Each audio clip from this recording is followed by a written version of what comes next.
மதுரையில் குரூப் 4 வினாத்தாள் கட்டுகளை தனியார் பேருந்தில் பாதுகாப்பற்ற முறையில் கொண்டு சென்ற விவகாரம் குறித்து மாவட்ட ஆட்சியரிடம் அறிக்கை கேட்டுள்ளதாக டிஎன்பிஎஸ்சி தலைவர் தகவல் தெரிவித்துள்ளார். தனியார் பேருந்தில் வெள்ளை காகிதங்களை ஒட்டி குரூப் 4 வினாத்தாள் கட்டுகள் எடுத்துச் செல்லப்பட்டது சர்ச்சையை ஏற்படுத்தியது. இதுகுறித்து டிஎன்பிஎஸ்சி தலைவரிடம் கேட்டபோது நடந்தவை குறித்து விரிவாக அறிக்கை அளிக்குமாறு மதுரை மாவட்ட ஆட்சியரிடம் கேட்டுள்ளதாகவும், அதன் பிறகு இதில் அலட்சியமாக செயல்பட்ட அலுவலர்கள் உள்ளிட்டோர் மீது கடும் நடவடிக்கை எடுக்கப்படும் என்றும் தெரிவித்தார். குரூப் 4 வினாத்தாள்களுக்கு பொறுப்பேற்றிருந்த அதிகாரிகள் யார் என்பன உள்ளிட்டவை குறித்து மாவட்ட ஆட்சியர் விளக்கம் தருவார் என எதிர்பார்க்கப்படுகிறது.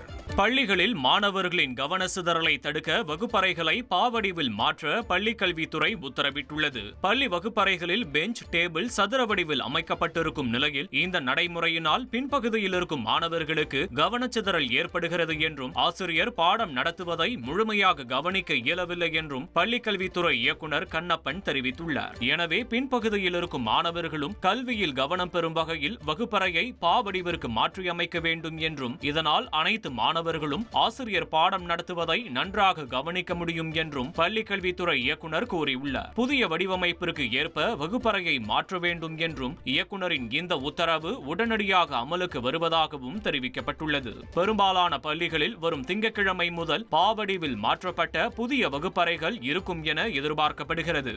தனது சமீபத்திய 5 நாடுகள் சுற்றுப்பயணம் மற்றும் மேற்கொள்ளப்பட்ட ஒப்பந்தங்கள் இளைஞர்களுக்கு பயனளிக்கும் என பிரதமர் நரேந்திர மோடி தெரிவித்தார். மத்திய அரசின் பல்வேறு அரசு துறை மற்றும் அமைப்புகளில் புதிதாக பணிக்கு தேர்வு செய்யப்பட்டுள்ள 51,000 பேருக்கு பிரதமர் நரேந்திர மோடி காணொலி காட்சி வாயிலாக பணி நியமன ஆணைகளை வழங்கினார். அப்போது பேசிய பிரதமர், இந்தியாவுக்கு மக்கள் தொகை மற்றும் ஜனநாயகம் என 2 சக்திகள் இருப்பதை உலகம் தற்போது நம்புவதாக தெரிவித்தார். இந்தியா உலகின் 3வது பெரிய பொருளாதார நாடாக வேகமாக முன்னேறி வருவதாகவும், கடந்த 11 ஆண்டுகளில் ஒவ்வொரு துறையிலும் முன்னேற்றம் அடைந்துள்ளதாகவும் குறிப்பிட்டார். ஆபரேஷன் சிந்தூர் நடவடிக்கைக்கு பின்னர் பாதுகாப்பு உற்பத்தி பற்றி நிறைய விவாதங்கள் இருப்பதாகவும், நமது பாதுகாப்பு உற்பத்தி 1.25 லட்சம் கோடியை தாண்டியுள்ளதாகவும் பிரதமர் நரேந்திர மோடி தெரிவித்தார். இந்தியாவில் சமத்துவமின்மை வேகமாக குறைந்து வருவதாகவும் பிரதமர் குறிப்பிட்டார்.